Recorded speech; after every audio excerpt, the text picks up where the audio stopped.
I just put the finishing touches on it. I slaved all night making meals for 20 people in our neighborhood, and then Amir's from my mother-in-law's side just dumped trash all over it. I have known Amir's doesn't like me because of the bullying, but this was just too much. I'm so sad I can't even find the words. You see, this is why you're wrong, spending time and effort on stuff like this instead of focusing on our home. Amir's looked at me with a sad expression and sneered in triumph.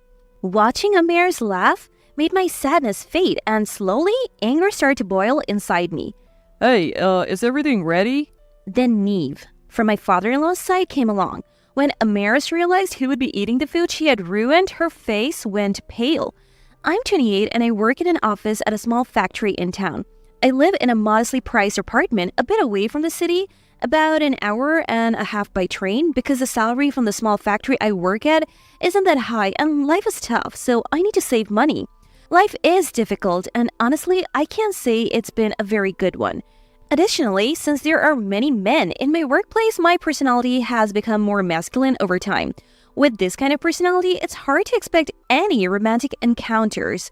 But it seems like fate had something in store for me. I met a guy at my favorite local bar. He was alone too, and before we knew it, we were chatting with the bartender. The three of us deepened conversation. We kept bumping into each other at the bar, and eventually we started dating. Then he proposed.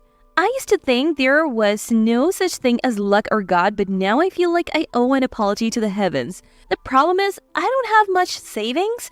Also, my husband Bride enjoys going out with friends and often treats them, so he hasn't saved much either. But he's not reckless with money. He values relationships more than anything and knows how to spend wisely. I agree that treating friends and acquaintances is important, not a bad thing. Therefore, he now understands the need to save money for our marriage and also has proposed saving for our wedding fund. His proposal is for us to live with our parents in the family home. If I move in with them, we won't have to pay rent, which means more savings. His parents' place is further away in the countryside, about an hour and a half from town, but Bride drives to work, so commuting isn't an issue. I'll just take my time on the train and bus coming back. But living with the in-laws before we are even married, does this mean we are practically married? Ideally, we should live separately and save up slowly, but at 28, I want to get married sooner rather than later, so I decided to take the plunge and move in before the wedding. I was nervous, but Neve and Amaris welcomed me warmly. Bride's caring nature must come from his parents. They were especially kind to me, someone soon to be family. But it turns out my impression of Amaris was wrong. After a while, Amaris started to get harsher with me. You're late. What were you dragging your feet for? Sorry, I got held up at work. Excuses. Just get dinner started. Yes, I'm sorry. I'll start right away. Coming home tired from work, Amaris would insist I cook dinner. Neve works too, but as a housekeeper, Amaris is home all day. It would be nice if she cooked on the days I'm late. Really? Since you're living here for free, at least you could do is help around the house. I can't argue with that, but it's not just cooking, it's cleaning and laundry too, and she makes me redo everything if she finds the slightest fault. Is this just bullying?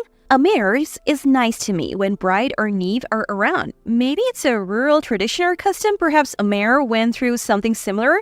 I also don't want to complain to Bride or Neve and have them think I can't handle it, so I decided to endure Amir's bullying. Then one day, as I passed through the kitchen, Amaris, thinking she was alone, muttered to herself, "Again, making something like this? Is she trying to earn some goodwill?" I heard Amaris muttering to herself in the kitchen and quietly backed away without her noticing. It was clear now. Amaris wasn't being tough to teach me the ways of a daughter-in-law. It was just harassment. She had been looking at the muffins I made to give to our neighbors. Living in the countryside where there aren't many young people like Bride and me, everyone's been really kind, especially since there are a few young women around. I've been treated very well, so as a thank you, I often bake treats and cook dishes to share. Apparently, Amaris was bothered by this. I later learned she also came from outside the area and used to be the center of attention, much like I am now. Seeing me getting the same treatment from Bride, Neve, and the neighbors must have felt like losing her privileged status. It was just envy. Maybe having someone weaker than herself in the house made her feel more important. Even though I knew it was bullying, I didn't want to seem weak, so I kept enduring without changing my approach. But Amira's bullying escalated, taking advantage of my lack of resistance and Bride being busy with festival preparations and coming home late. Recently, she dropped my clothes on the ground from the laundry line and scattered trash at the entrance, claiming my cleaning was insufficient. I've been putting up with her harassment, but increasing my workload is just too much. I was thinking about confronting Amaris when Neve approached me kindly. You have been here for a while now. How are things going with Amaris? It was fine at first, but recently it's been a bit tough. Should I talk to Amaris about it? No, it's okay. I can handle this much without showing weakness. Don't push yourself too hard. If anything comes up, let me know right away. It seemed like Neve had guessed that I was being bullied by Amaris, but since I didn't ask for help, he respected my wishes and didn't delve deeper. Nor did he tell Bride or confront Amaris. However, Amaris never bullied me when Neve or Bride were around, so Neve started coming home earlier to prevent me from being harassed. He didn't interfere, just silently stood by me like a protective wall. It was incredibly reassuring to have him around. The sense of security I feel when Neve is at home is immeasurable. Not only have I received support within the home, but I've also been helped with matters outside of it. I got along with the neighbors thanks to his introduction. Like Bride, he values connections with others, so he's happy to see me getting along with everyone. The neighbor said she loved those sweets you made. I'm glad they enjoyed them. The sweets and dishes I've been distributing as a thank you for the kindness I've received seem to be well liked, and everyone has been happy with them. It's always a pleasure to be complimented on my cooking skills. Oh, by the way, Brad asked me to pass on a message. What is it? This request from Bride would become the turning point in my relationship with Amaris. One Sunday night, after finishing all my chores to avoid Amaris complaints, I started preparing a meal for everyone. I planned to make enough for 20 people, including potato salad, steak, chicken, and pizza. To prepare for the next day, I did all the work at night so I could cook everything in the morning. However, making enough for 20 people was a first for me, and it took longer than expected, almost an all-nighter. I was so focused that I didn't realize Amaris was watching me cook later into the night. If I had noticed her, maybe I could have avoided the disaster that followed. The next morning, after just an hour of rest, I finished all the dishes and packed them individually. I managed to finish right on time, though it was a close call. Looking at the boxes of food, 4 rows of 5, I felt proud of myself. It was tough staying up all night, but the thought of everyone's happy faces made it all worthwhile. While I was feeling satisfied with my work, a courier arrived and I went to the door. In that brief moment, Amaris entered the kitchen. When I returned, I saw Amaris had laid out 20 boxes of food. Moreover, all the box lids were opened. What are you doing, Amaris? Oh, I thought I'd help with the finishing touches. What? I had a bad feeling about her words. Sure enough, Amaris began dumping garbage on the food. How could you do this to the food? I was shocked that the dishes I had worked on all night, imagining the happy faces of everyone, were ruined in an instant. I just put the finishing touches on it. Now it's complete. Why don't you bring them to the neighbors? Nobody can eat this now. I couldn't say more without bursting into tears, so I just stood there sadly staring at the food ruined by garbage. This is what you get for wasting time and effort on such things. You should have spent that time on housework instead. Seeing my sad face, Amir sneered triumphantly. I knew she didn't like me, but this was just too cruel. Watching Amir's laugh, my sadness slowly turned into anger. Hey, is everything ready? That's when Neve walked in. What's this? Did this happen because... The finished dishes were supposed to be taken by Neve, but now look at this mess. How am I supposed to apologize to Neve, Bride, and everyone else? Look at this. She spent so much time and money on food for others. What was she thinking? That's why I had to punish her. I see. So it was you who did this?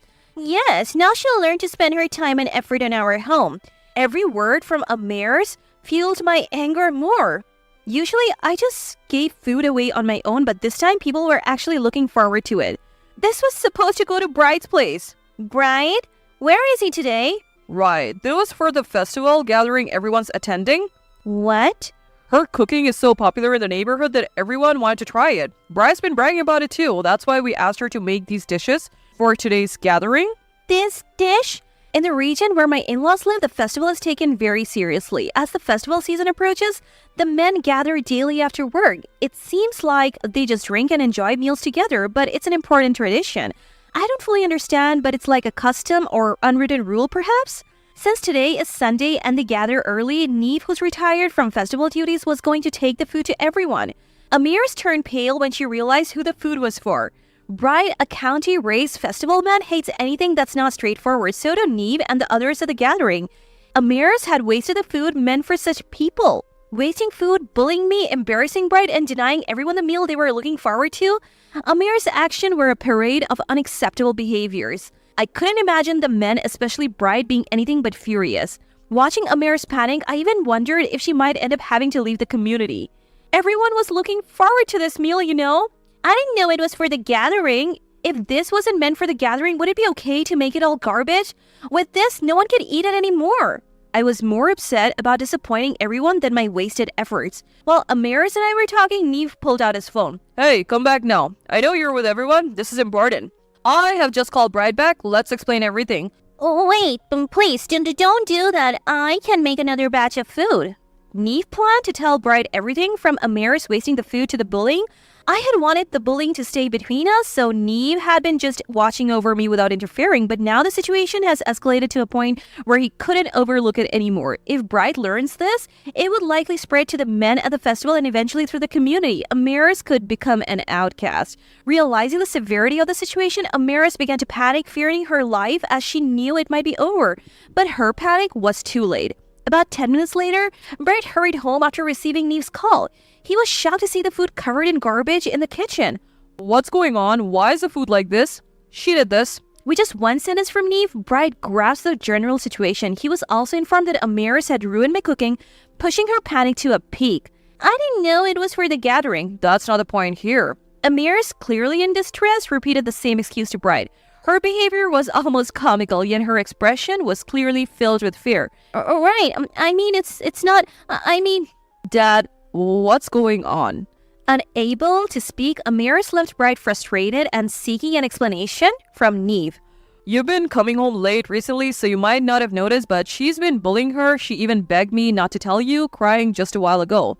I haven't been bullying her. There was just a moment of weakness. Stop making excuses. I know what's been happening. I didn't say anything before because I was asked not to, but I can't stand it anymore. You have been bullying her. Neve shouted at Amiris, trying to make an excuse. His intensity was so strong that even I, who wasn't being scolded, was intimidated. Neve is usually kind, but I never imagined he would be this angry. Maybe all the festival men are like this? Thinking about Amiris' future is a bit frightening. Is this true? What Dad's saying? Yes, I'm sorry. I kept silent. I thought I had to endure it. Seems like it's true. Bride didn't shout like Neve, but his quiet anger was palpable. It was a different kind of intensity. Bride silently glared at Amiris, a silent demand for her to explain herself.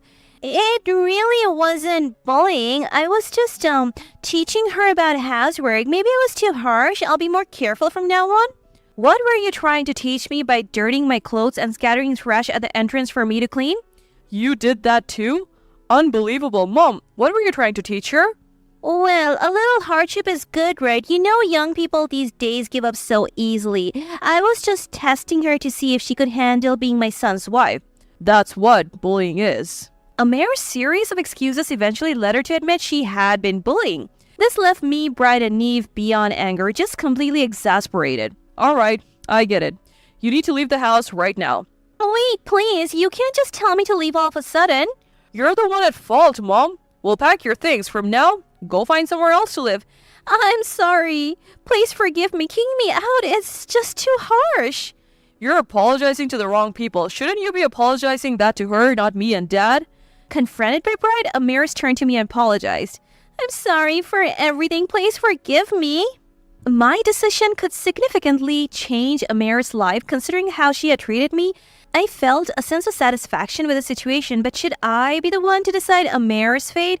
Feeling conflicted, I looked at Bride and Neve. Seeing their expressions, which seemed to say, do as you please, I made my decision.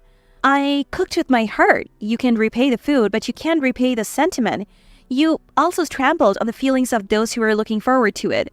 I can't forgive someone like Amiris. That settles it. Hearing my words, Neve grabbed Amiris by the arm, dragged her to the door, and threw her out of the house. Let us know when you have found a place. We'll send your things. The decision and action were incredibly swift. Perhaps this is a trait of the festival men? In an instant, Amiris was cast out of the house, left alone. Her frantic panic and childlike excuses now made sense. Afterwards, Amaris really was forced to leave and move into a cheap apartment near where I used to live. I felt no guilt for the harsh treatment I had received. Neve is considering divorce. Even though she did terrible things, is divorce really something to consider? I thought so, but Neve hates anything illogical, so Amaris' actions this time were probably unforgivable to him. Amaris had crossed Neve's most crucial boundary. Since there was no time to redo the cooking, we decided it would have to wait for another occasion and opted to order takeout instead. When I went to the gathering and apologized, everyone forgave me with a smile. Bright talked about what happened with Amaris, and her bad reputation spread throughout the community, so it's unlikely she'll be able to return home anytime soon. In my opinion, Neve will probably divorce her. From now on, Bright and I have no intention of involving ourselves with Amaris and wish her to manage on her own. Brad and I will continue living in his parents' home, and our wedding fund is nearly reaching our goal. I am eagerly awaiting the moment I can step out of this de facto marriage and officially become Bride's wife.